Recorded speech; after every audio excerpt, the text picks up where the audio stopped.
Today we will go through how to play Quadropolis, published by Days of Wonder. The object of this game is to collect the most amount of victory points, and you will do so by placing these tiles according to this placement reference sheet. You can see that you will gain different points depending on where you place your tiles in your city. A turn will start by a player selecting one of their 4 helpers and placing it alongside a row or a column depending on which type of building they wish to place. In this example, the player will use their number 4 helper to take the harbor tile and immediately place an urbanist in its spot. The player will then place the tile on their player board according to the helper number that they used. So this player can place the harbor on the number 4 column or the number 4 row.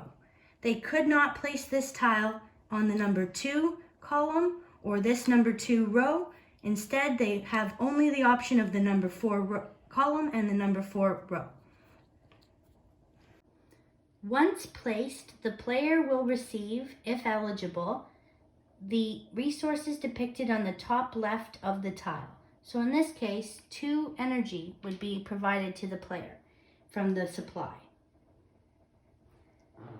The next player will then select their helper and note that they cannot assign a helper to any row or column that points to the urbanist.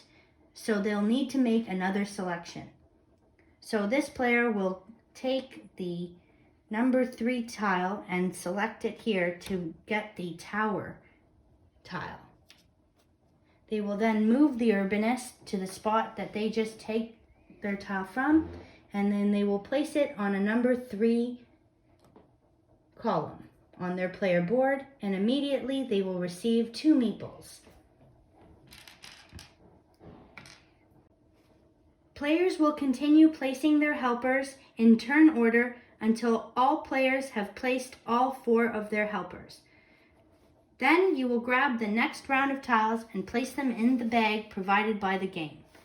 Once all 4 turns per round have been complete and 4 rounds are done, you will move on to the final scoring and reference the scoring sheet provided by the game as well as the handy player guide to help you determine how the points are scored. To set up the expert variant of the game, you will replace any tile with a classic backing and place instead an expert tile with the expert backing. You'll also notice that we have a stack of 5 that have appeared.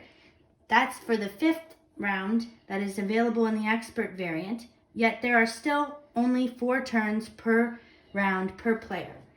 Another interesting thing is that the player boards flip to an expert side. So both players will flip their player boards to the expert side, and they will also flip the handy reference sheet to the expert side to help them determine how to score their city.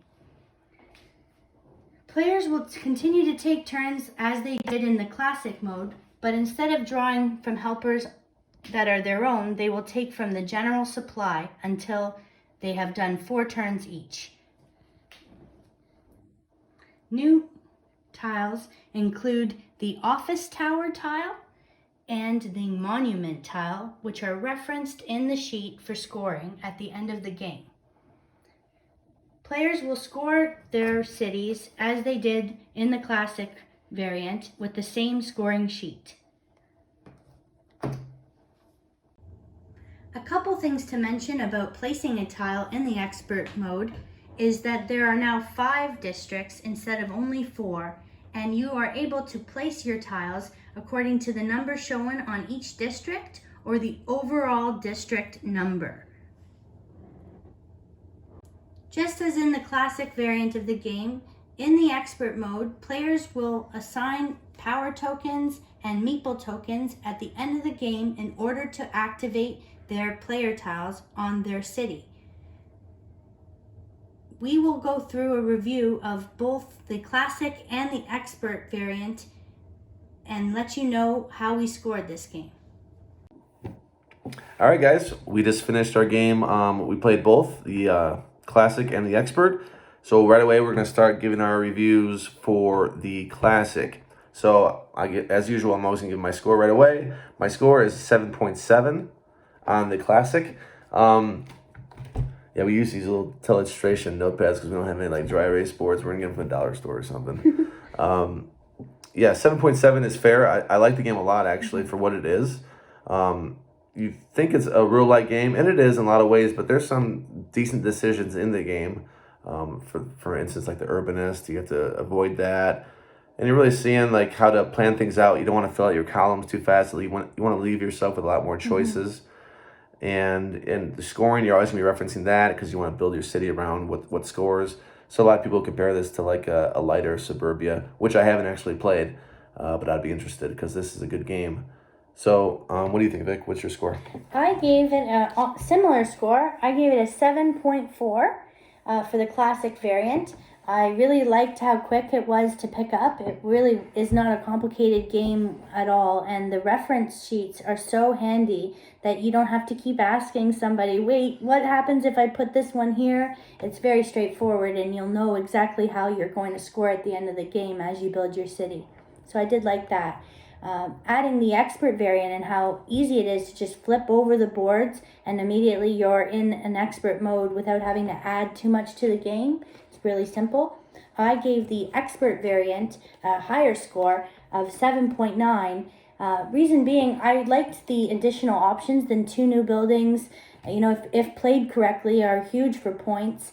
And I liked the new districts and the freedom to assign in different, less basic ways than according to just the column or the row. It was great to be able to put things in different places, and I liked the expert mode more. What did you think? Yeah, I mean, pros and cons. So I actually scored it exactly the same. Well, so I personally didn't care either way. I found it the same because sometimes if you pick a lighter game like Quadropolis, you're expecting a lighter experience. So in that regard, maybe you just want to do the Classic. But there's some redeeming qualities with the expert mode. It's cool to have a shared pool. You can bleed out your choices for your opponents. If you want to take away all the 5s, you can do that. And I noticed having a little more AP in the expert mode. That's why I kind of scored it the same because my decisions, they did seem meatier. And maybe in a game like this, I didn't want that. So it was kind of, there were pros and cons. That's why when Vic asked what I would score it, I kind of just sat there for a solid 90 seconds, and I realized that I couldn't put one over the other, so I just went same flat score, 7.7 for me. And yeah, I would definitely recommend it. It's a family game, so I'd recommend it in that regard too. So a lot of people can play it even if they're not really gamers. Yeah, I really enjoyed it overall. I would highly recommend you pick it up if you have a different age groups that you play with, or you play with your family, or you're just looking to bring in new people into the hobby. I think it's a great game for that purpose. And let us know what you think in the comments. Who do you play with? And do you prefer the Classic or the Expert side, or do you really find no difference between the two? Till next time. See you guys.